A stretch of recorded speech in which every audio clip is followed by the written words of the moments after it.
And we are live. I'm looking good, everything looks good.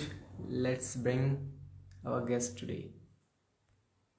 So, just a second. Hopefully, this works.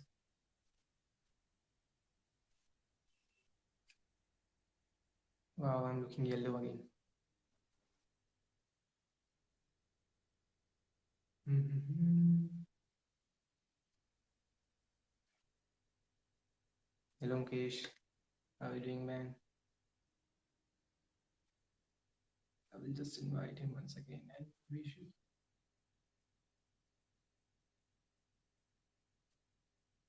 Yeah, my hair is looking good.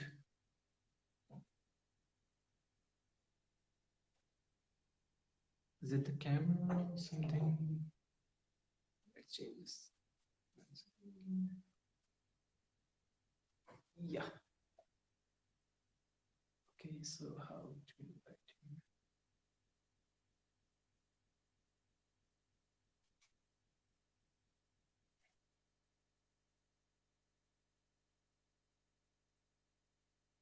Actually, Kiki, I think you have to send me a request to join because I'm not getting your request here.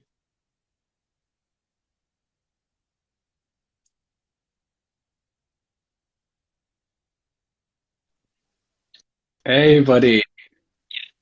How are you doing? Yeah, we are having some difficulty bringing you on. Oh, I'm just setting up my angle. Perfect. Cool. How you doing, man? I'm doing good. Awesome. Good to see you. Good to see you. I think it's been a week or so since we last spoke. Yeah. Apart from the last video test we just did. Yeah. We were talking Cool. about like we are close to weekend and there are some pending projects. So hopefully, thanks for you for managing this time. No, that's really awesome. It's good, man. As I was saying, man, these lives are really great to do, especially for our audiences and stuff. I always believe there's a wealth of knowledge that everyone's got all different experiences, all sorts of stuff. So when we go and share those with other people, when we go and sort of, whether we are doing the same similar things or not, so whether it's design or strategy, so there's some things that we'll talk about today that we have both overlap with, but you never know, even people that are not in completely related industries or sort of workspaces, they still have a lot of benefit from whether it's mindset, whether it's certain skills or whatever it is. So so it's good. It's awesome, man. So thank you for inviting me onto your live. Appreciate it, man. Thanks, man. Appreciate you joining. So, really quickly, please introduce yourself to our guest, to our audience. Please tell me about like what you do and everything. Sure, sure. I'm just gonna open the door because I'll make sure the internet's fine. I'll be back 2 seconds. Sorry. No worries. I think it was lagging a bit there. Perfect. Cool. Yeah. Sorry. It lags. I think my doors are massive. They're fat, so the Wi-Fi lags sometimes. But I'm back. So, yeah, sure. So my name is Kiki. For those of you who don't know, I run a design studio in the UK. We were previously focused mainly on helping and serving real estate companies with anything with brand identity, brand strategy design, and web design and development. They're the main sort of projects that we focused on. And it was more niche towards real estate because my personal background was in property, my education and all the courses and everything that I did in the past were mainly around business and real estate, investing, etc. So naturally, I got connected to a network of real estate investors and developers and all sorts of real estate established businesses, essentially. And before I knew it, I was sort of I've been designing since since high school, since I was 13, 14, always designing something every year, pretty much every month. But in the real estate community, I got sort of serious about helping people because there was loads of companies helping them with their logos and company brand marks, etc. So I found a gap. I thought after being involved in another company that actually I want to try and move away from what I'm doing and try and see if I can a do something that I enjoy, which is design, but also B, serve the kind of company that I have industry that I have most experience in, which was real estate. So I sort of put those two things together, and then I came up with, real estate brand and identity design, basically. Now, however, we're at a very different road, and sort of what we'll be talking about today is I'm trying to now pivot the business into focusing on more working in particularly with sustainable and positive impact brands. What I mean by that is companies that actually have a mission to do more than just make profit. They have whether it's to the people, whether it's to the planet, whether it's, ethical, hiring, whatever it is, business practices, their products and services, that they're going down the lines of doing things that are a bit more consciously driven, as opposed to just saying, we want to sell, we want to do this. And Yeah. real estate is notorious for that. Real estate, if they just want to buy, they want to build some properties or buy some properties and just sell and make some profit. So just personally, it didn't really connect with who I was. I think me personally, I'm leaning towards a lot of even being conscious about the kind of clothes I'm buying. How, they say the most sustainable pair of trainers are the ones that you have, not the ones that you then buy, even if they're from a sustainable company. So just with my personal sort of ethics and how I'm sort of pivoting my own life, got me thinking about how actually I want to pivot the company and just do purposeful work, really. I'm at that sort of stage, that old stage in life, that I want to be involved in that. So yeah, I think in a nutshell, that's about me. Yeah, pretty much. I think I covered everything. It's amazing introduction. Yeah, I love it. So actually, I have a few questions. Like I'm not that aware about what we call sustainable brands. So are these the companies Hmm. which care about environment, or are these about Hmm. care about cultural trends or everything like Hmm. net positivity and whatever we are doing? So how do you differentiate conventional brand from sustainable brand? Very good question. Very good question. Two parts of the answer to that. Number one is obviously sustainability, conscious brand, positive impact. Very sort of, you have to be very careful of how you define these things, how you speak about these kind of things, because obviously we all know things like the likes of greenwashing, where big companies have come out say, yeah, we're sustainable. In the UK, we have a notorious company called Primark, everything. They've got these massive banners everywhere saying, oh yeah, we have, eco-friendly material sourcing and stuff. But what they don't tell you is they still, hire and employ people on low wages and below minimum wages, don't have good standards and stuff. So it's greenwashing essentially. They're trying to appear as if they're some sort of great company doing great courses. I think for me, it's getting deeper than just on the face, 100% deeper than just on the face of what companies are doing. It's not enough for me to work with a business or a sustainable brand that says, oh yeah, we just we source all of our stuff sustainably and full stop. I want to work with companies, and don't get me wrong. I'm not saying that every business that I should come across should be 100% sustainable. It's a process. Not everybody has the funds. Not every business has the funds because it's expensive. It's pricey to be able to become as eco-friendly as possible, right? So it takes time. It takes time, that process does. So for me, it's about companies that are proactively taking those steps, going forward, to be able to become more sustainable, to be able to become more culturally responsible, more responsible in their sourcing their materials and their products and the way they're servicing, and even things like employment. So just to give you an example, there, I applied for a position in a company not too long ago for a project, and their hiring process was completely like transparent. No bias, gender bias, no ethnicity bias, and the point of it was to them balance out that whole process of hiring. That is, and examples of companies that do that are B Corp companies, who you might know. Obviously, that's a sort of biggest sort of award, not award, what would I say, recognition for those businesses. So in a nutshell, essentially is companies that are progressively, and genuinely looking to become more sustainable, have a more positive impact. So I think that's how I define that, if that makes sense. Yeah, definitely, it makes sense. So just a quick reminder, my voice is clear or are you getting some disturbance? Because I just got a comment that my voice is not that clear. Yeah, your voice is clear. I think your video was loading a bit. It was saying that your video was it's a bit stop and start, I think, but it seems to be okay at the moment. The voice is perfect though. Okay, so it may, for my audience, if there's some issue, it might be due to Instagram's compression because basically what happens, the data they compress a lot. So bear with me, we will Yeah, work post. Okay, so yeah. yeah, I have just a quick question about like, let's say we are brand designer.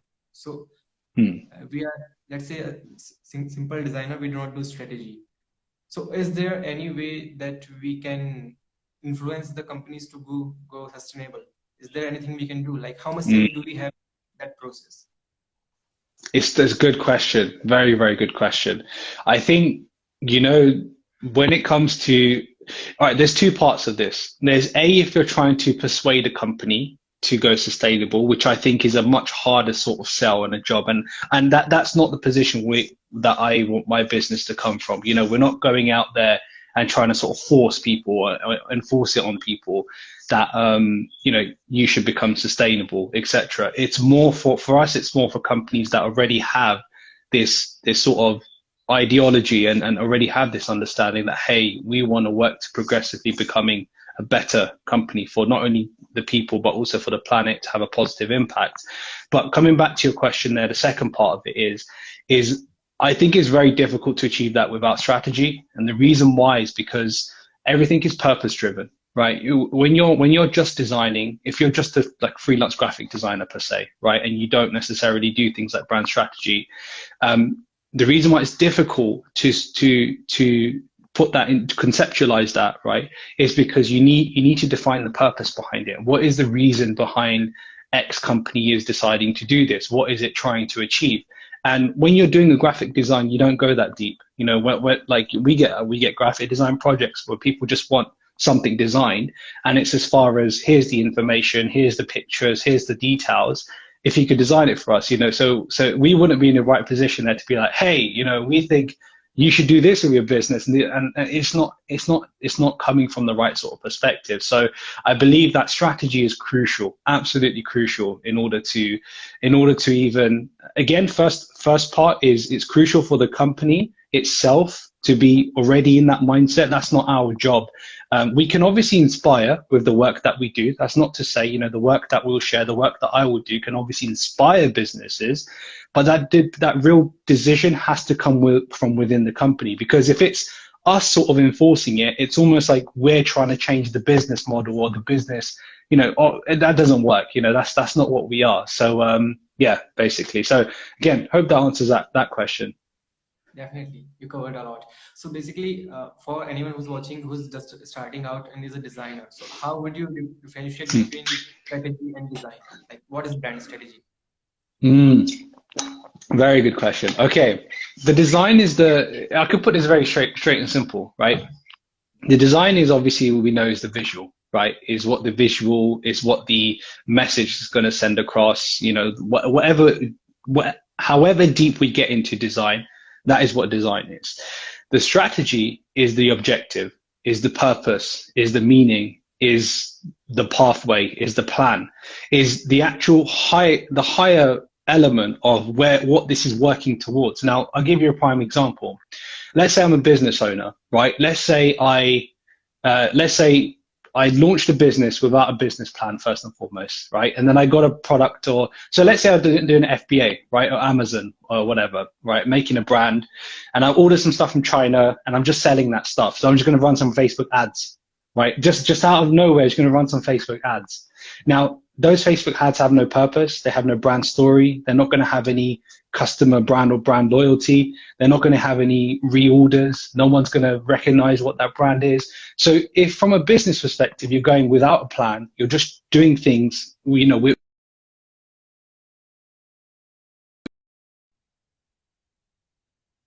you're not really focusing on any sort of audience focus, who my target audience is, and defining these kind of things, you're not going to be very successful. It's as simple as that, right? So what I don't want to say though, however, is I don't want to say that every graphic designer needs to do strategy. That's not the case here.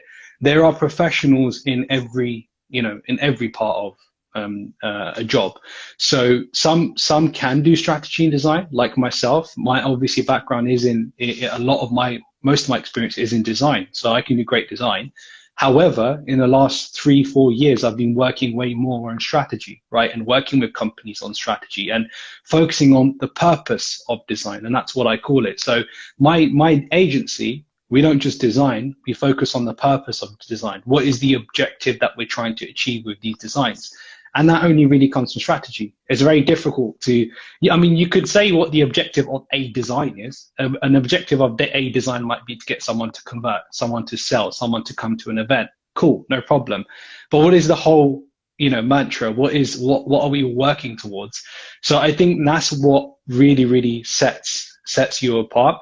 You still can be a good graphic designer without having to do strategy. But however, I think being a good graphic designer with someone who does strategy or a company that does strategy will make you more successful, will make your work more successful. And especially when you want to show your portfolio to people, it will be, it will be something that you can say, hey, look, this was what the strategy was. We took this strategy on, and according to this and in alignment with the strategy, we created X, Y, and Z, basically. We put that forward. So don't want to single out graphic designers and to say you have to do strategy. If you don't do strategy yourself, you're not experience averse in that, or even if it's not your thing, it takes a different sort of nature to do strategy. Definitely, you in a sense, you do need to be almost business minded. There's a lot of overlap with business strategy as well, if you've ever done business strategy before. So you do need to be business minded. You need to be able to be interactive. You need to be able to do these things in a way that's not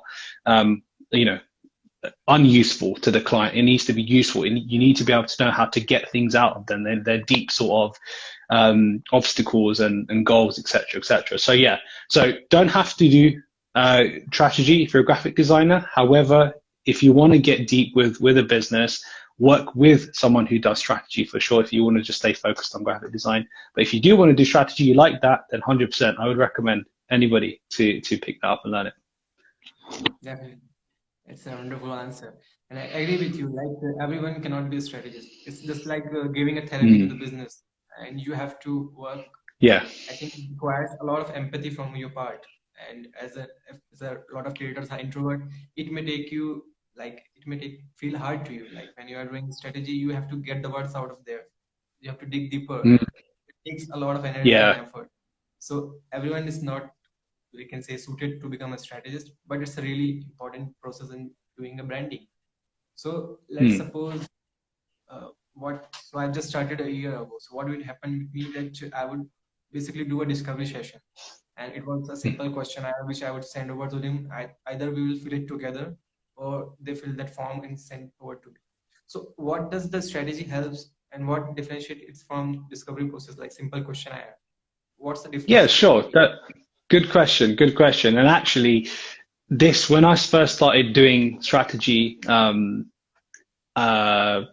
properly 2 years ago, maybe, even now, 2 weeks ago, I've got a massive notepad, and I've redefined and refined my strategy process in terms of how I'm structuring it, because even till this day, I had a bit of overlap with business, business goals. Because for me, I got experience in business as well, I also want to understand, and I mean, I think every brand strategist would anyway, and everyone has their own process, but I'm pretty sure every brand strategist wouldn't want to understand the business revenue, business model, what are their business goals, because that's very separate to their brand goals, and you have to distinguish that.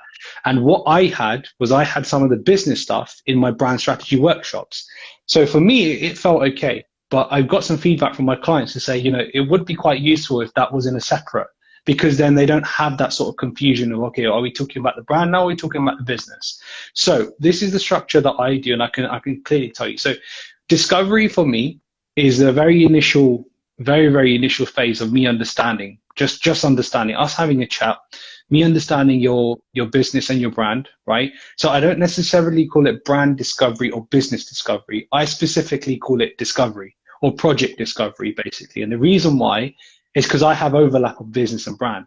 Because in that same call, and I don't want to waste their time and also want to be time efficient on my side. I want to be able to figure out what your business is, because we won't talk too much about that, maybe 10, 15 minutes about what your business is, your goals, your objectives, obstacles, problems, etc. And then we want to start talking about your brand, where your brand is at the moment, what kind of problems are you having with your brand, what are you trying to achieve with your brand.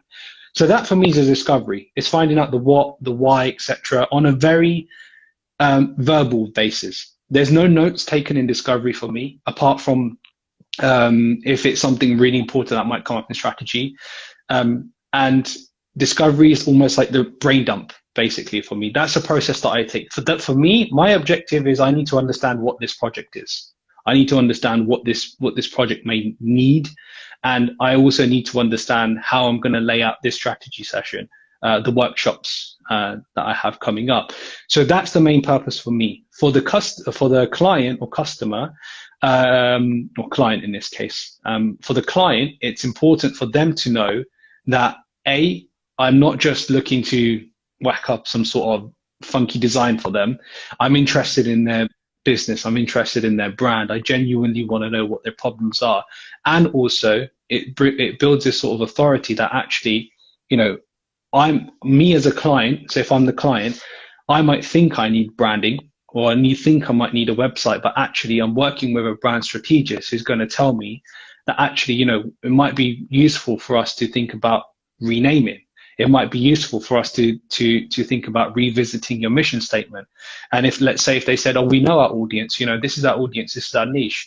If I'm a brand strategist and I feel like, okay, so you told me this is what your audience is, but you're having this problem, it might be useful for us to revisit the audience and do personas and go a little bit deeper. So for them, their perspective, you become this sort of authoritative figure that knows what they're doing. It's almost like an approval for them. They know they're in safe hands, basically. They know that your intention is to work with them and build their brand, and not just to give them some sort of snazzy document and to say, here's your strategy and here's some designs and blah, blah, blah, and just Bob's your uncle sort of kind of thing. So for me, discovery is figuring out that process. Very flexible, call, whether it's half an hour call, 10-minute call, they can ask questions, etc. It's for us to, what the word says, discover what the project is, essentially. So that's my way I take it. And then from the discovery, that's when I have my first, second, third, fourth brand strategy workshops, basically. So yeah, so that's as distinguished, and obviously the brand and the distinguishing factor of brand strategy is the strategy itself. Lay out and write down, take notes, do workshops, etc., on specifically the strategy itself. So that's the difference. Yeah, wonderful answer once again. So yeah, and actually, if anyone has any question, just drop them in the question box. It's on, I think, at the bottom of the screen, and we will answer after we finish the discussion. So we welcome every questions here, and any questions you have about branding and sustainable brands, please free to drop there. I think I lost your video for a second.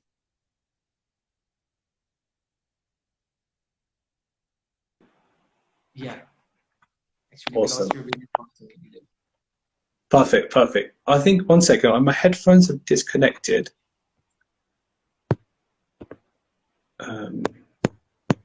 Let me see what's happened here.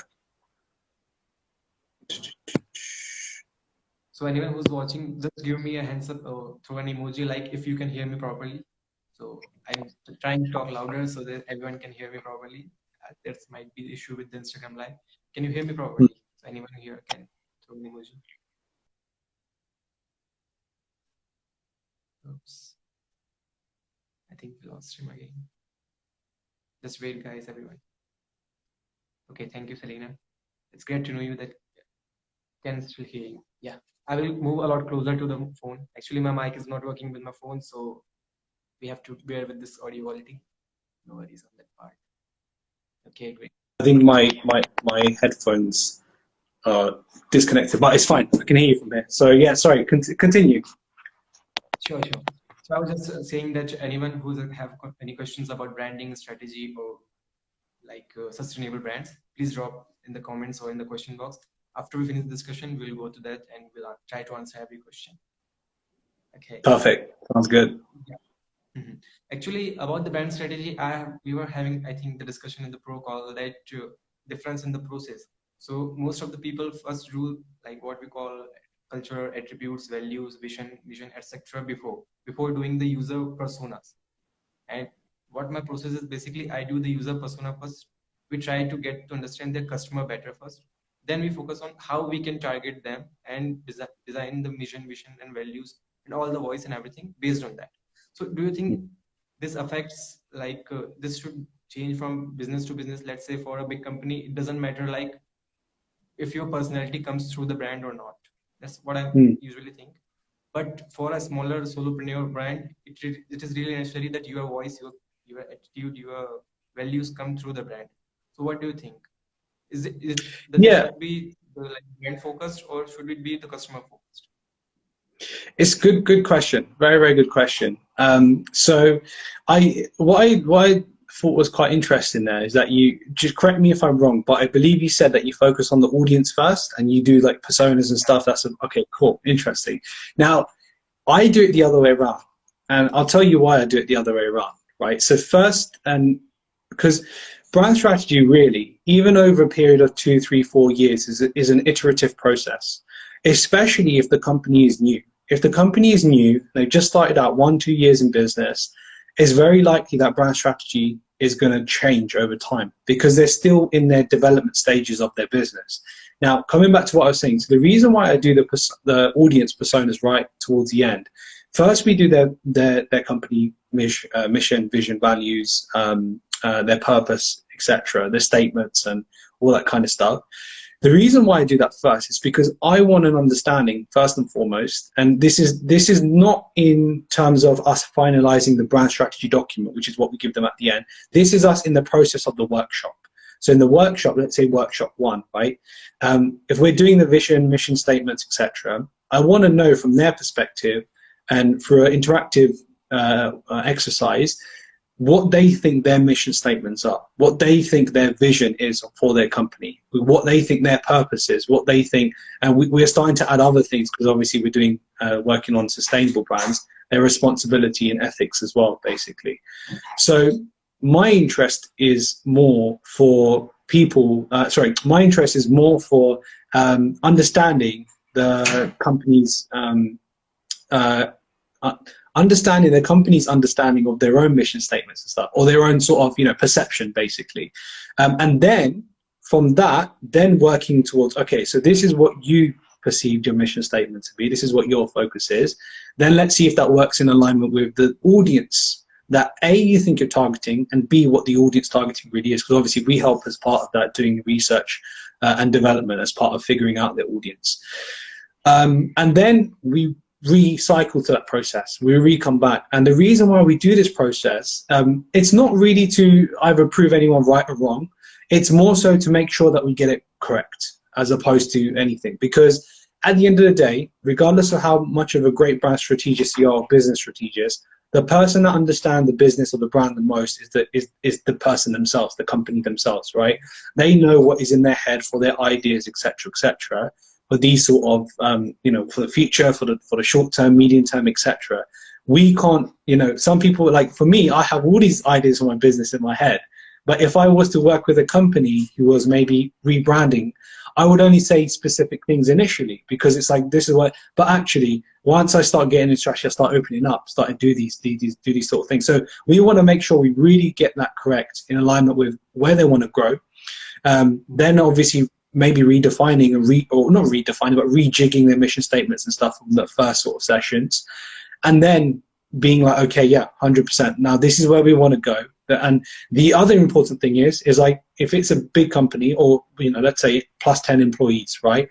Does everybody in the company, are they all invested in the mission statement? Do they know what the vision of the brand is, right? Do they know where the brand is, what the brand is trying to achieve, what kind of message it's trying? Do they know the tonality of the brand, how the brand is wants to be perceived in the eyes of the audience? So from there on, we then start to know when the employees have an understanding, everybody has an understanding that yes, this is where we want to head.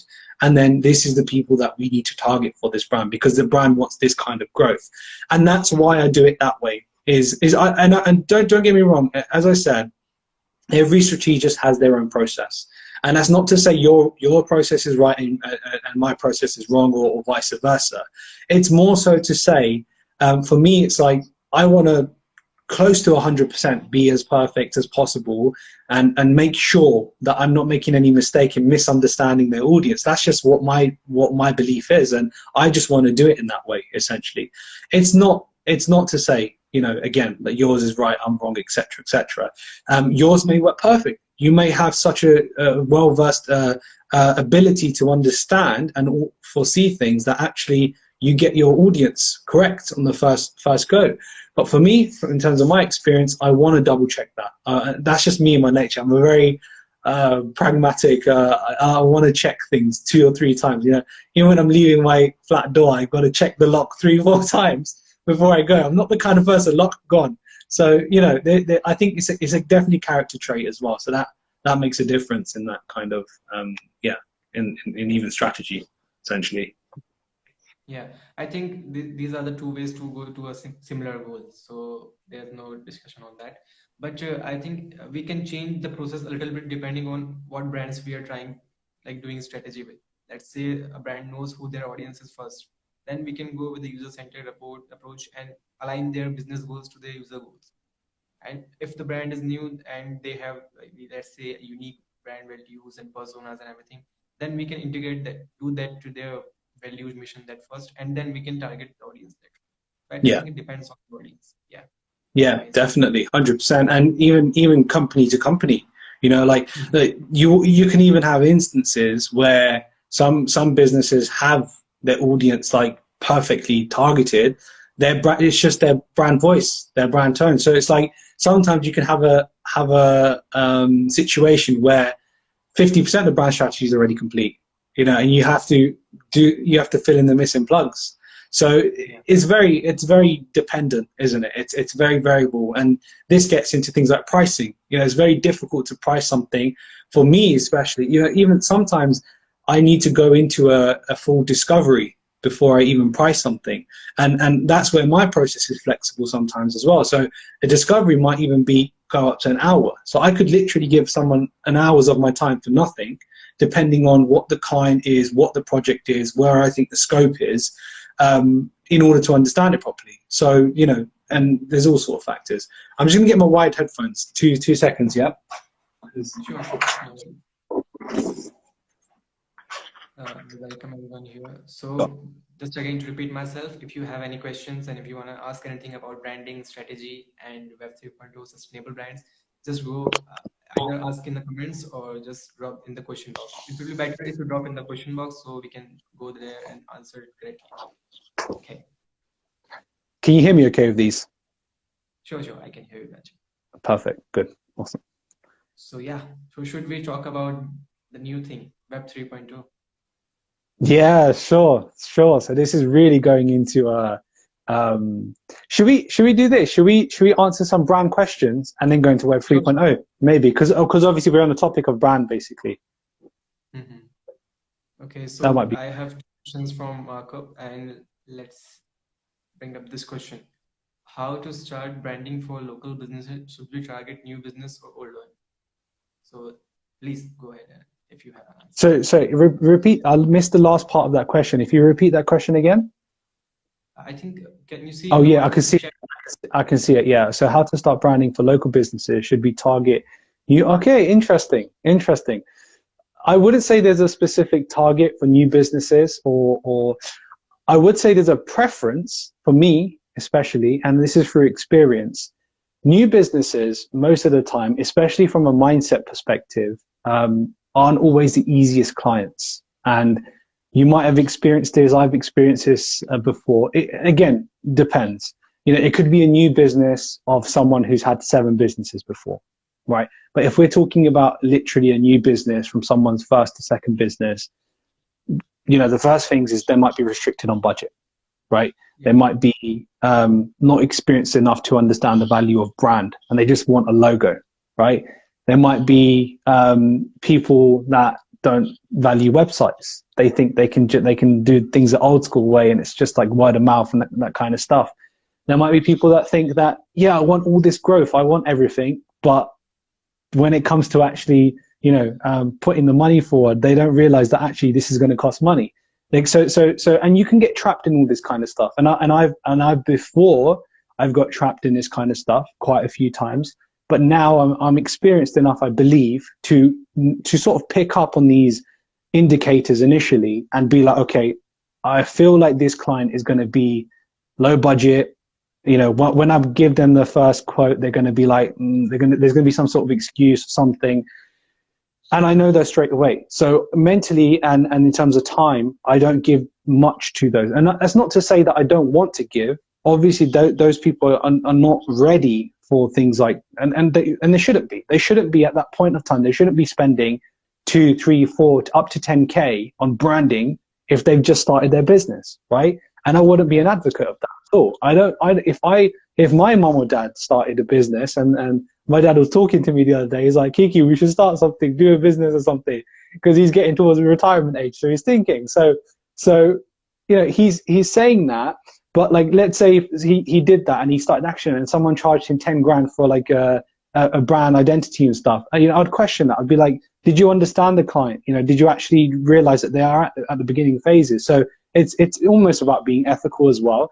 But so for me, it's more, if you want to grow and scale, and if you want to get more experience as a graphic designer and obviously make an income, which make a living, which most of us want and need to do, new businesses may not be the forte that you should go for.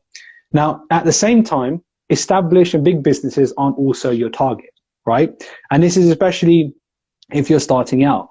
What is a sweet spot is the in between, right? Is companies that may be around for a year, maybe generating some, or 2 years, generating some revenue.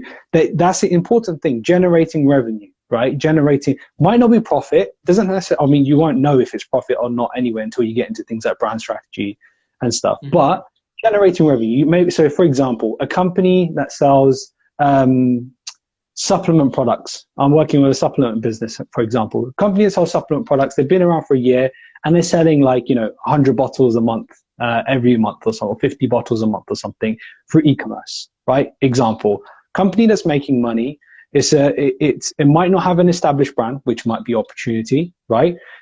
But technically new business, right? Because they're not in the digital world, right? They're not in the hemisphere of that sort of web and that kind of stuff. So they need guidance. They need someone, whether it's for brand strategy, whether it's through helping them launch their identity, or whether it's to help them launch their website and digital, etc. So they may need people at this sort of process because they realize that, hey, we've established our business. This is making money. We need to do things to grow.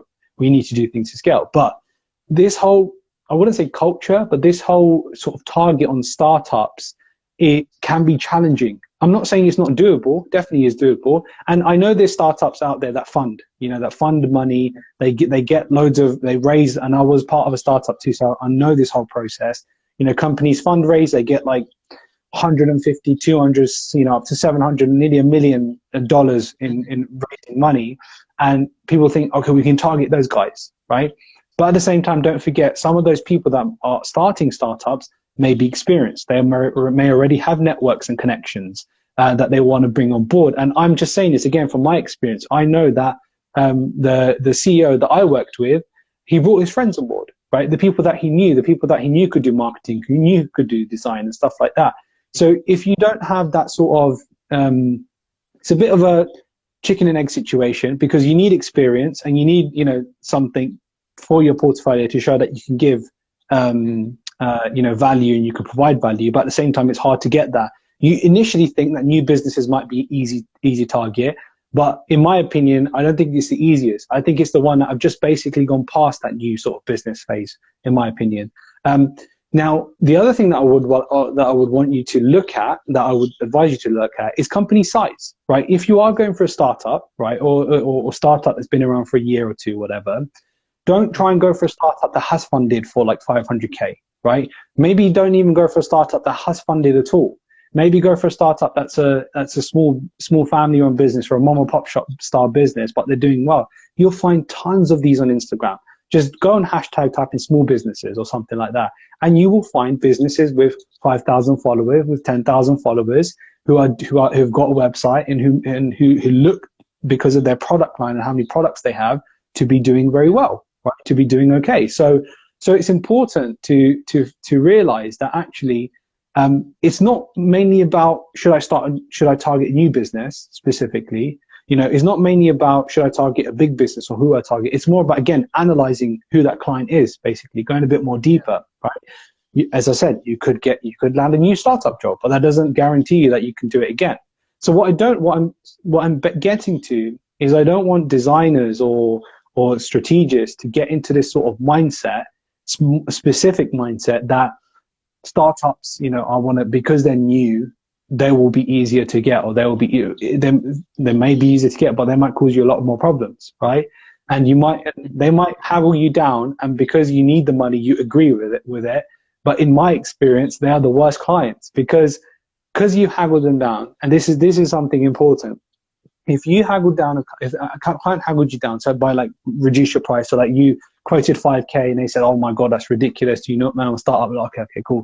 2K, they're like, 2K, that's such a, okay, cool. 1K, actually, no, can we do, then they say, can we do half of this? And you're at $500 or something, right? So the client is already in the mindset that they feel like, because you've gone down, they're being ripped off by you. You're charging them way too much. So they're already defensive, right? They're already in a defensive. They're going to be having a tug of war with you.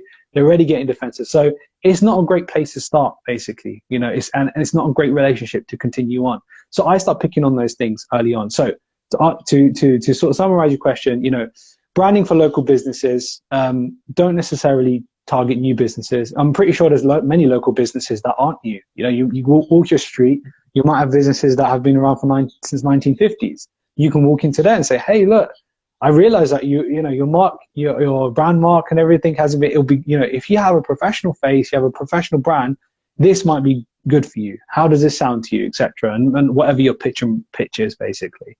Obviously work on that. That's a different story on pitching. But yeah, so don't get into this mindset that new businesses are 100% the way, basically. Yeah, I agree with your answer. There's a lot of valuable information in there, and I hope it answered your question, Markup. So basically, we have one more question. It's a short question in the comments, like how Sure. many sessions of strategy do you run? So Good question. So I typically run 4 sessions, and they split into 4 stages. Normally, the strategy sessions can last between an hour up to 90 minutes, hour and a half. So they could be 6 hours of strategy, 7 hours of strategy in total. That is just the me and client time. That doesn't include, that can include, 7 hours can include the research and development, but doesn't always include research and development. By research and development, I mean researching things like audience, going into demographics, doing, all sorts of research tasks, basically. Yeah. Say again? There are firecrackers going on, so I will just mute myself for a second. Okay. All right. And you're right. Okay, cool. No worries. No, I thought you meant on my end. I was there's no fireworks here for sure, but cool. So it's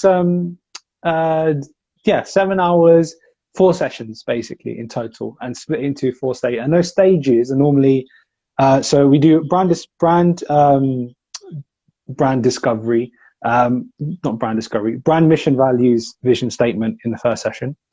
Then we go into looking at specific brand obstacles, looking at things like starting to look at, and there's a bit of overlap in our strategies and the way we do exercises, started to look at audiences as well. Then we go into the research, the part of the research that we're basically doing, which includes persona development, obviously, figuring out who the exact client target audience is. And then which includes our new stage in terms of sustainability, is looking at things like responsibility, ethical ethics, etc. And what was the last thing that we look at? We do have an overlap on marketing as well, I must say. We do brand marketing.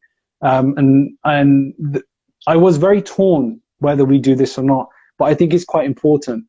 Brands need to know, not necessarily they need you to market, but they need to know from a brand perspective a good idea on essentially a brand marketing strategy, or things that they are going to do to market their brand.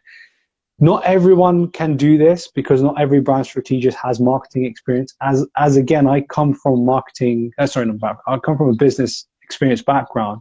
So naturally I have experience in marketing. So it was more for me personally to add that in, as opposed to, not having it. It was very important for me. You know, I want to be able to give the benefit to the client, to be able to say, hey, look, we've set you up this brand. Here's the pathway. Here is how you can go about your marketing as well. And you don't have to follow it this way. Obviously, bring in a marketing professional to be able to execute your marketing for you. But here is a good idea for what you should expect and what you can do to grow this brand, because I have experienced this X, Y, and Z before in growing brands, basically with marketing. So that is basically those as a very sort of very light structure. There's obviously a lot of depth. My sheet is over there. I'm not going to go walk over there now to go get it, but yeah, pretty much, 4 sessions, for strategy, that allows enough time from us and the client. Never really has gone beyond that, basically. But yeah, pretty much. Yeah. So in these times, like we have to do on Zoom and everything, like use virtual boards. So it has gotten a little bit complicated, but we enjoy the process. And actually, I think it's really important for anyone who's approaching the brand that you should like, for the brands, you should hire a strategist. It's the best thing you can do for your business. Okay. So we'll just another question from the marker. Sure. Okay. Yeah. And we'll move on to Web 3.0. So the question is how to choose client and how to find what their business needs to grow. So I think it could be answered like niching down. I think that's the main gist of it. Yeah, sure. So how to choose a client and how to find out what their business needs to grow. Yeah, good question. Very, very good question. So choosing a client, like you said, rightly, Ankit, you said niching, right? So it's very difficult to decide. And I don't think there is a right or wrong in this. Other people might say differently. I don't believe there is an exact rule in whether you should niche from the beginning or niche in the middle, or whatever it is. I do believe at the beginning, one firm thing is you should definitely experience as much as you can, whether it's brand strategy, web design, video, 3D, animation, etc., whatever it is if you're in the creative field, and anything else, whether you're marketing, ads, SEO, etc., and you find what you like, basically, and what you're good at. That is one easy way. That can take some time. It can take a year. It can take 2 years, 3 years to find what you're good at and to experience a lot of stuff. But that is one easy way of leading your business into knowing what kind of client you want to choose. Because now I'm already starting to niche that action. So for me, it's brand strategy and identity design, right? So brand, basically. So for me, I know my client is a brand client that needs to build a brand, needs to develop a brand. So I know that. So already, by just experiencing mine took maybe 3-4 years to figure that out. But by experiencing that, I'm like, okay, now I know what my client focus is. This is what I want to focus on. Yes, my agency can provide other things. My agency can provide web design development. We can provide collateral design and print, etc. However, my personal focus, my personal brand, what I want to appear to people is brand, right? Is brand what I do. So for me, that's the first thing. That's the easy way of choosing a client, right? And the next step from that, obviously, is then being specific with clients. That is what I was referring to before, figuring out where the client is in their journey. Are they making revenue? Would they be a perfect fit for you? Do you have a synergy? One easy way that I figure, if I can literally call off a client or bring on a client if they're happy to obviously go ahead with the project, from a simple thing of whether I feel as if by just talking to them, I'll get on with them. Because if I feel like I'm going to have some sort of issues with that client, if I'm going to have any sort of blocks, or we're going to maybe argue or get into a weird, awkward situation, I prefer not to, even if the budget was amazing, right? Again, depends on the situation. If you can deal with it, you'll be like, yeah, fine, I'll deal with him, no problem, him or her, cool, no problem, you get on with it. But if not, then it's like, you want to start getting more specific. Okay, I want this kind of client who's in this industry. And then with experience, you start niching down. then you almost get to, it's like a loop basically. So you start off experience, then you niche, you get to your peak of your niche, and then you become like someone like Christo, who we both follow, right? Who can become the hybrid. And obviously the hybrid then comes back when you've got so much experience, you've got so much recognition, right? That you can, you know, take on different types of projects because you've got so much knowledge and experience in different industries, right? So you can decide that actually, I do want to help a 6-figure business one day, and I also do want to help a business that's 50K one day, right? So, but I want you to forget the second half of the curve, and I want you just to focus on the first half of the curve for now. You know, just be able to focus and get into that niche. So that's how you choose. And then in terms of what does their business need to grow, is be very conscious and careful how you use the terms brand and business. And I want to really elaborate on this. And the reason why is you first need to define to yourself, are you a business strategist, or are you a brand strategist? And you need to know where your boundaries are. Now, like I said, we do a business discovery. We figure out, but we just want to know what their business is. What is their business? How much revenue are they making? What products are they selling? Who are they currently selling it to? Just enough. I'm not trying to go in there and say your business model is wrong, this is wrong, etc. I'm not business strategic. So in terms of you asking what does their business need to grow, I would say tell them to get a business strategist. But if I rephrase that question and say what does their brand need to grow, that is through strategy, right? That is true. We have a process in either, this is where I forget because we do so much in our strategy workshop. Either in workshop 2 or workshop 3, we do brand obstacles, basically. You know, brand obstacles are the problems that a brand are having that are stopping them from growing, basically. And we do an exercise to figure that out, because sometimes someone might say, oh yeah, my brand problem is that we don't print enough leaflets to send out to our distributors, right? And this is a very simple example. This has never happened before. I'm just giving a very simple example. So the company says our brand problem is that we don't do enough leaflet marketing, print marketing, whatever. We don't have a presence on print, etc. That's one of our big brand issues. We don't have that recognition. Okay, cool. Then but for us going through our exercise and workshop, we're like, actually, you do more than enough print marketing. It's that your messaging on your leaflets, maybe the way you've designed your leaflets or whatever is not right, basically, right? That is a very basic example. I'm not saying that's a specific brand example, just so you can understand. But like that, you know, so it's like, what is their obstacle? Because don't forget, the only thing that's stopping anyone from growth is their problem, right? If you want to get philosophical about that, the only thing that stops us from growth is ourselves, right? We get in our own way. So put that to business. Brands normally get in their own way, right? So they get in their own way. So they stop themselves from growth. But you want to realize, what is that problem? What is that problem in the brand, those obstacles? So in the strategy, do a process of brand obstacles. Give you a little cheat sheet. If you are figuring out your strategy process, look at how there might not be that many things on brand obstacles, but look at how, and there's loads of stuff in business. Look at exercises on how companies figure out business problems, right? And apply that same knowledge and understanding as principles to brands, basically. And then you can figure out these are the kind of exercises that might invigorate their sort of brains and minds to say, okay, these are the real deep rooted problems. And if you have a group of 20 people, I've never had 20 people in a strategy session. The max I've had is 7 in a strategy session. But you have interactive boards, so where people sort of go in their own room. So like on Zoom, you take people to their own rooms. They literally write, without having interaction with each other, they write down what they think their brand problem is, because that's each individual people in a company, right? And then then they come back and then they read out what they think the problem is.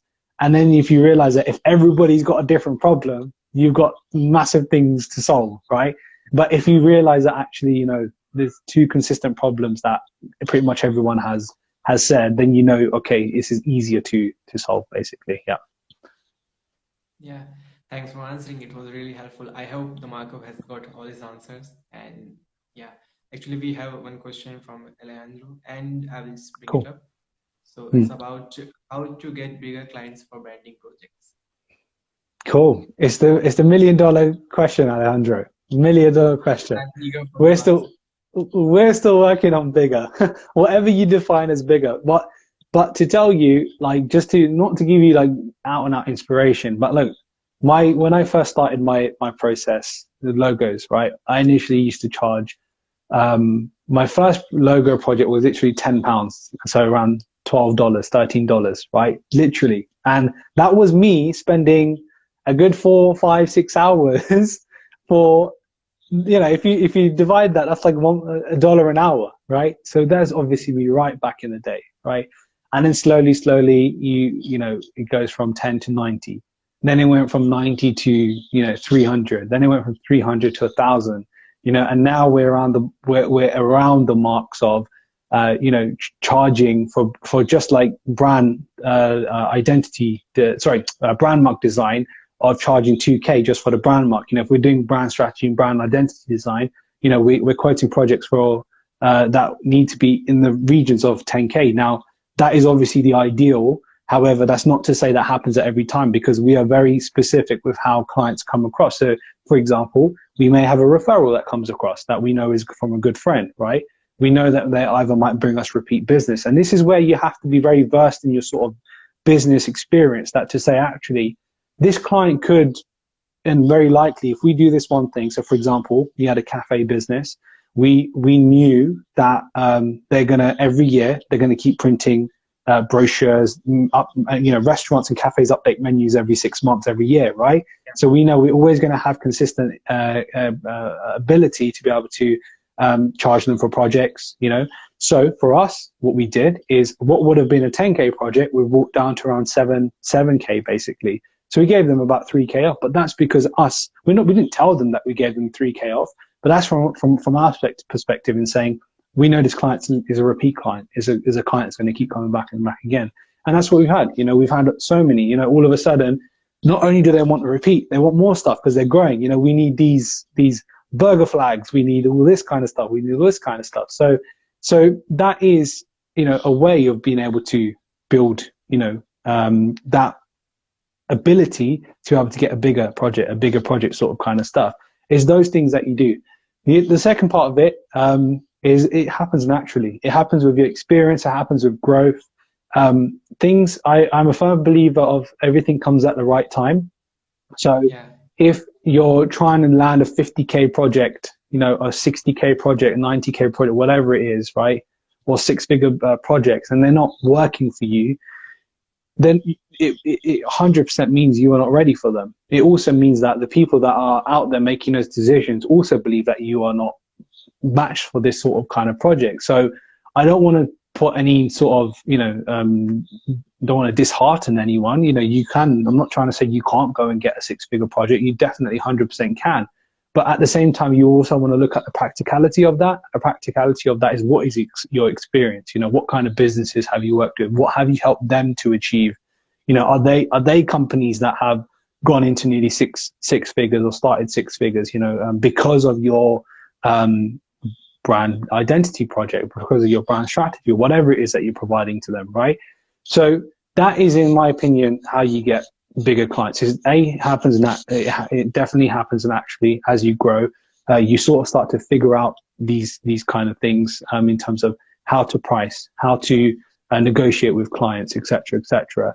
And growth, it's pretty much inevitable. The more experience you're going to get, the more people are going to see you as a well-versed, someone who knows their stuff, right?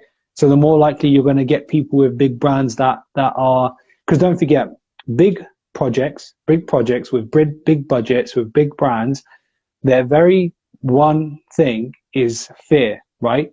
Is risk. Now, if they're giving this brand, which is already established, and I'll give you an analogy here, or more of an explanation. Why is it that some of the big companies can charge, if you type in Google after this, the most expensive logos, right? And you will see there's so many companies that have charged, like, even up to 20, 30 million for logos. Some people might say, I could have done that in Paint. I could have done that in old software. But what the big price tag on that is risk for the designer and risk for the company. What I mean by that is, let me give you an example now.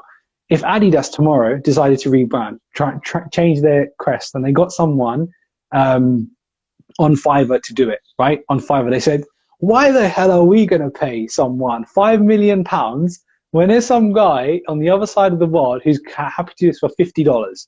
Why? For what and right reason, you know? And so everyone's like, yeah, everyone's going to Fiverr. Why would you go and pay someone £5 million? Okay, cool. Adidas go. They go pay this guy $50.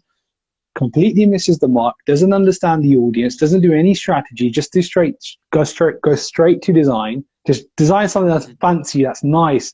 Maybe even uses a template. God forbid. Maybe even uses a template to design, and says, "Here, Adidas," and Adidas go, "Thank you very much," and they stick it on everything.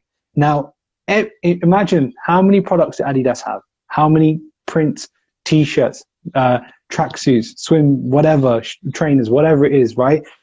How much stuff do they have? Now imagine that brand mark, which is atrocious, which doesn't connect to the audience. People don't even realize it's Adidas, right? Gets printed on and all that things. How much money have Adidas now lost just because of their brand mark, right? So whatever Adidas are going to pay, or whatever company you're going to pay, whether it's 20 million, 30 million, 50 million, whatever it is, that is nothing in comparison to what the cost would be if they got it done wrong. So that designer that is hired to do that, imagine the pressure on his head. Now, I know everyone says, I want that 50 million job. I'd love to be there one day. But I can almost guarantee you that if you was in that position and you was responsible, you yourself were responsible for redesigning Adidas's, you most probably would be like, I'm out of this. Because of the pressure, because of the risk, right? It might be a $50 million hashtag tag project, but because of that pressure, you have to understand that it's not the easiest job. How much research has to go, how much testing has to go into it. It's insane. So nobody really wants to risk that. And this is why teams and agencies work together, and sometimes sometimes multiple agencies can work together on one brand mark or one identity system, right? So, and that's exactly the reason why. So yeah, so that in terms of, so bigger isn't always better in terms of what your definition of bigger is, but gradually bigger, as in growth, that will happen as it comes. So I hope that answers your question, Alejandro. Definitely. I think Alejandro has got his answer. But I think, yeah, with the experience, you will get what we can say, that courage to charge more. So I think Yeah. it's to start with the lowest step. So for me, my first logo was for $50. So it was just a starting point. So Yeah.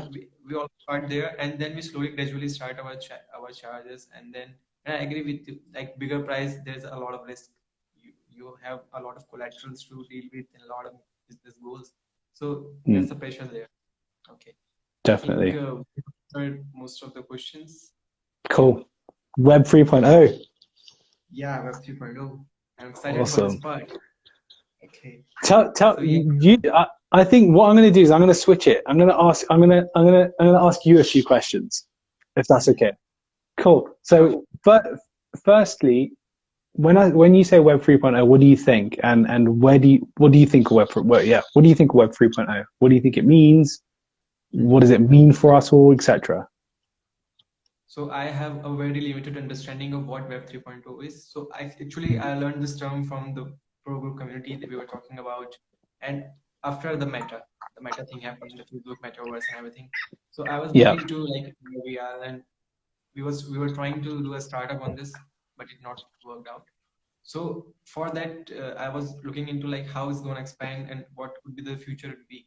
So I went on, and someone suggested me that look into Web 3.0, and I think Mozilla is doing the Mozilla Hubs, I think it's called. So they are doing the open source version of Web 3.0, and Facebook is all about, it's a closed company. They are not sharing any secrets. So I understand, like, for the closed environment and development process, they cannot afford to share all their whatever they're working on. So I think the most important thing will be Web 3.0 will be the, what we can say, the virtual world online. Let's say the physical store will be online, and the study part you explore, and it will be a whole new world inside. What, like for the, when we are using Web 2.0, there's a, we can say, limitation of how much you can interact with the internet. You can hear music. You are not, like, you can say, stimulating all your senses. You are seeing it and you are hearing it, but you are not feeling like you're physically there. let's say if it's a good video, then you may feel like, if it's a good movie, you feel like I'm in the same environment. But Hmm. not your all senses are stimulated. But I think with the Web 3.0, what they're doing, as soon as the VR and ER comes into play, you will feel like you are in there. And I think, I don't know if you have watched the movie called Ready Player One. So it was a big I haven't. change of. You have watched this movie? No, I haven't. I haven't. I need to watch it. Everyone. But I have seen Black Mirror, which obviously has, Yeah. as I have been told, similar sort of concepts. Yeah. Yeah. I think the Black Mirror is dystopian version of that movie, but yeah, actually. So there are a lot of challenges now, like how the internet was in the early ages. I think Web 3.0 is similar to that, and with the integration of blockchain and NFTs, I think everything is coming together there, and Yeah. hopefully we see a lot of development. So I think the Yeah. major challenge nowadays is about the rendering problem. So actually the 3D work, and Yes. to render that in a web browser, it requires a lot of memory and a lot of processing power. So as soon Power. as we have better instruments and Yeah. better devices, I think we'll have more interactive versions of that. So the brands Hmm. have already jumped on. The fashion industry is always first in these kind of things. So Gucci and all, they are buying virtual spaces, virtual store, and hopefully if the Facebook gets on this, then I think they have their virtual currency linked to that. So there are a lot of, we can say, the things can go wrong, the things can go Hmm. wonderfully right. It depends on how we perceive it and how we are looking at it. So Yeah. let's hopefully wait and watch how the industry evolves.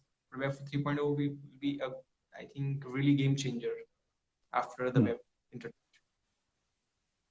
That's my limited Yeah. understanding at the moment. Yeah. No, it's cool. I think. I mean, I wouldn't say I'm any expert in this verse. I'm as probably as researched as you are. And I think a lot of this obviously comes from being someone who's young, being someone who's obviously on social media. You don't miss this kind of stuff, right? It's impossible to miss.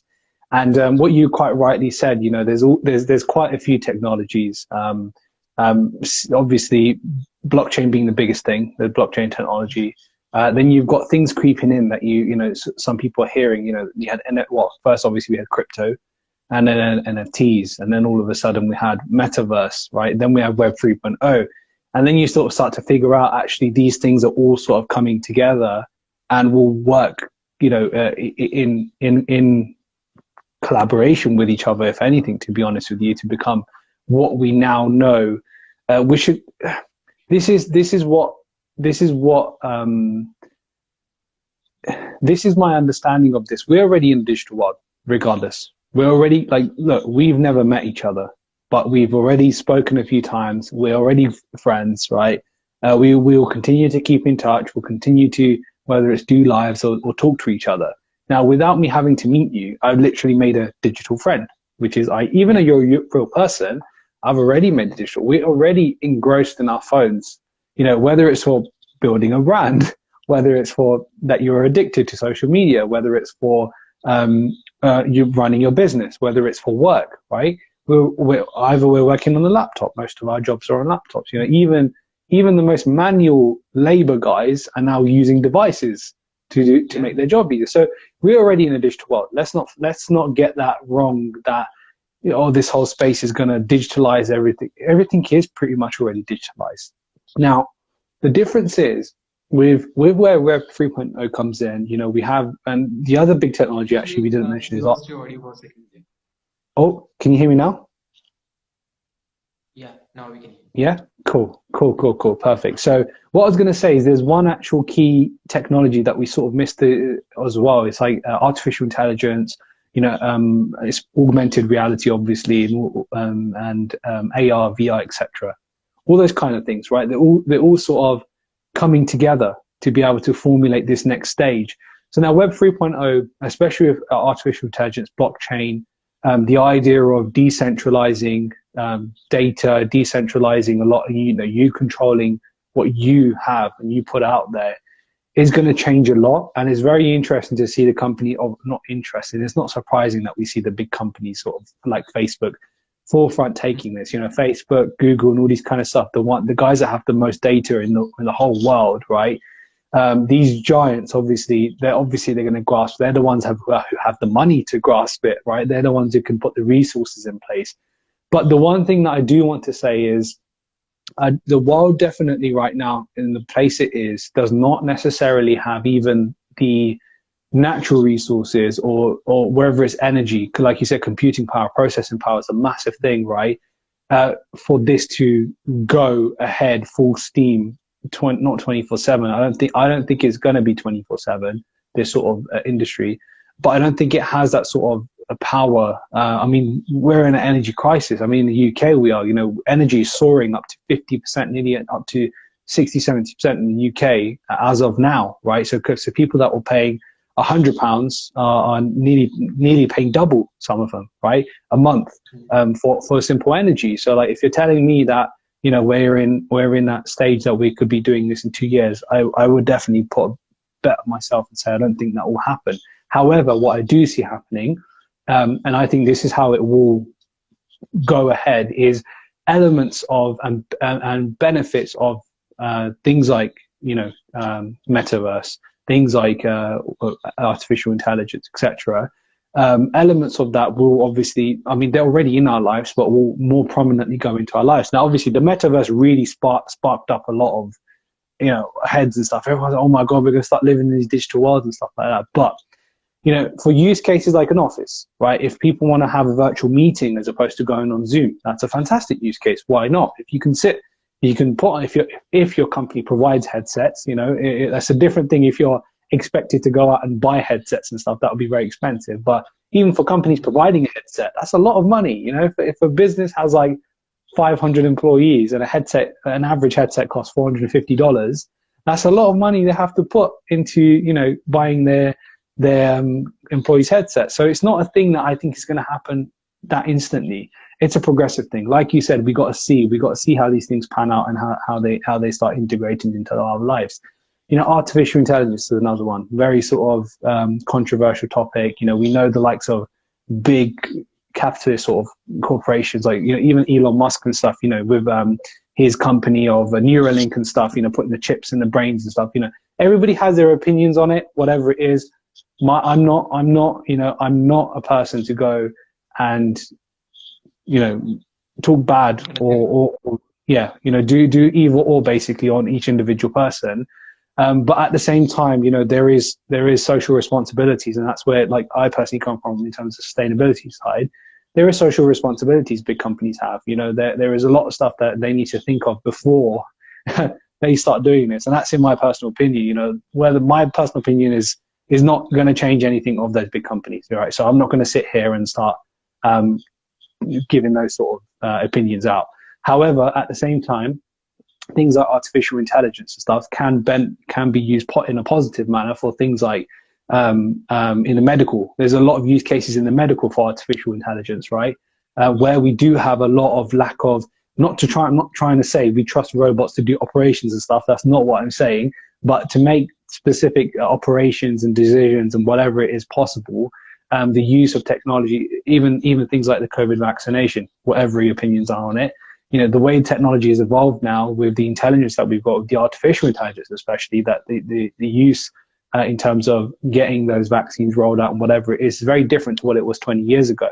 So there's obviously pros and cons of this kind of stuff. So coming back to Web3, you know, there's a long way to go. You know, I obviously, being a design agency where we do websites, you know, it will also be something that we consciously look into, because if Web3 is definitely the next thing, we want to know how to be able to create websites with Web3 technology, basically. So yeah, and I think that's where I basically pretty much stand on that. And similar to yourself, you know, I think we're all of us in this stage where we're still figuring it out. We're just sort of waiting to see what happens.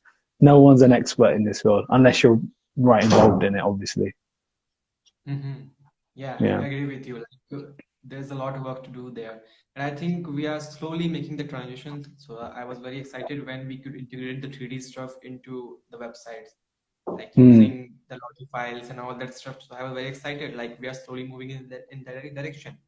I think Yeah. there is some like Vectory 3D where you can upload 3D models and they let you user view like use augmented reality app to view the product in real life. So that's what I hope, that we are slowly moving in the direction. Industry is being prepared for that, and I hopefully think that it goes in the right direction, and we can all benefit from it. But there's also a concern that even from the Web 2.0, we are still struggling with making it sustainable. Let's suppose Yeah. say uh, the mental health part on and the Facebook and Instagram, it's not going well together. They are not Yeah. even consciously doing anything there.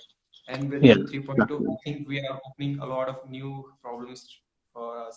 Like we are not aware of what it can do to our psyche and everything. Yeah. I haven't Agreed. tried VR yet, but I have tried the VR, but I haven't done the full experience where you cannot distinguish yourself from the outside while you are in Reality. that field. Yeah. Yeah, So I definitely. don't You know know, how it affects mental health. This could be a yes, big thing. People might get massively. delusional. Many stuff can happen there. It's a fantastic point, great point. You know, like you said, you know, we've not even solved the issues that we have in our current world. Like you said, even on social media and stuff, that we've got so much, you know, trauma that people are carrying, and so much, you know, people don't know how to handle this world, let alone trying to handle a virtual world, obviously. But this is, you know, this is sort of what again, I'm not going to go on about this too much, but this is what I'm saying, where it doesn't sit right with me if I work with businesses that don't have a sort of at least an ethical approach, an approach to do some good, basically. Again, I'm not trying to define, I'm not trying to say that specific people are not, etc. But I'm trying. What I am saying is, you know, people do have responsibilities, especially if you run big companies at the same time, right? And going into new tech and then not even solving some of the issues that your current tech is doing isn't the best way to start or go about it, in my belief. But at the same time, the people that are developing these kind of things, there's always going to be pros and cons, right? So that's what I'm saying. We just have to see what happens. Yeah, pretty much. So yeah, good point though. Good point. Very good point. Great. So I think we have a question there about that stuff. Cool. Let's check out that. Okay. Yeah. So it's from Sings Things. Do you think it will create a bubble in the beginning with smaller, medium-sized company feeling FOMO? Interesting. I think it will, in personal opinion, and we've seen it, and we still see it in crypto, and still till this day. Even crypto is at the scratching surface level, right? We are nowhere near complete utilization, right? It's all based. It's not backed by anything. It's all based upon. It's all based upon FOMO. Even till this day, Bitcoin is based upon FOMO. There is no actual backing of this kind of stuff. It's what the perceiver's value is. Now, I'm not saying you invest in it, don't invest in it, do whatever you want with your money. That's up to you. That's your personal opinion. And people make money in it. Great, fantastic, awesome. Do what you want to do. But at the same time, it's like it 100% is. It 100% is just people thinking that, oh, I'm going to miss out on this kind of thing. Dude, you have time. Like, you honestly, if you feel like you want to do something, if you want to quickly get in, quickly get out, that's up to you. Cool, no problem. Then feel free to FOMO in. But if you're someone who just wants sustainability, like for me, I want to grow my brand properly, right? I don't want any plugs. I don't want to growth hack my brand, right? I'm not in that sort of position. I just want extreme growth very, very quickly because I believe in sustainability. I believe in building things that have longevity, essentially, right? I want things to last. I don't want things to just sort of be high for 2 years and then almost collapse. And you see that a lot. You've seen that in projects in crypto and all sorts of stuff. And the same thing is going to happen with NFTs. The same thing is going to happen with Web 3.0. Same thing is going to happen with Meta, right? And all the other technologies. Same thing that happened with AI. It's not AI, VR. You know, so VR headsets were really starting to become the talk of the town 5 years ago, 6 years ago, right? They just weren't sustainable at that point of view. Only now they have become a bit more sustainable, where people on PlayStation and the games console can get affordable VR headsets, right? It takes time for these things to be, and even that, you look at the graphics and the quality, all that kind of stuff. It's not like it's revolutionary, right? It doesn't look the same as what you play on a gamepad controller. So that's what I mean. You know, like, yes, to be straight with you, I do believe that a lot of stuff is a bubble at the moment. Even the stock market. I mean, if you're in, I'm not going to get into that now, but if you're, a lot of it is a bubble, but including this, 100%. So yes, to answer your question. Okay. I hope this answered your questions, and yeah, it was a wonderful discussion. I enjoyed it a lot. Cool. Yeah, And thank definitely, you. man. Yeah, You're I hope you welcome. enjoyed it because we got a wonderful 100, question. Yeah. 100%, man. Definitely, definitely. Look, if I can help anybody and Ankit can help anybody, just reach out to either of us. Look, we're happy to help and answer any questions. It's easier if you want to message me, just voice note. If you want to message me, I don't know about Ankit, but if you want to message me, just voice note me on Instagram. I prefer to just send voice notes back. It's just so much more simpler. So if you've got a question about brand and stuff, again, Web 3.0 and stuff, if you want to chat, maybe I won't give too much time to it, because as I said, it's just a thing that we just watch back. So I'm not an expert. I'm not trying to be an expert in that, but definitely if it's any questions you have about brand, any questions you have about your brand, or maybe a client problem or whatever it is, etc., feel free to drop me a message. I'm sure Ankit will feel the same way as well. Yeah. Actually, I'm Yeah. an old school guy. I still prefer texting. But if you There we have go. any questions, great, feel free to contact me. And yeah, I hope everyone enjoyed it. And thank you, Anne, Cool. for coming. Yeah. Cool. And thank you very Wicked. much. See you later. I enjoyed this. And yeah. Bye bye, everyone. Take care. See you later. Bye bye.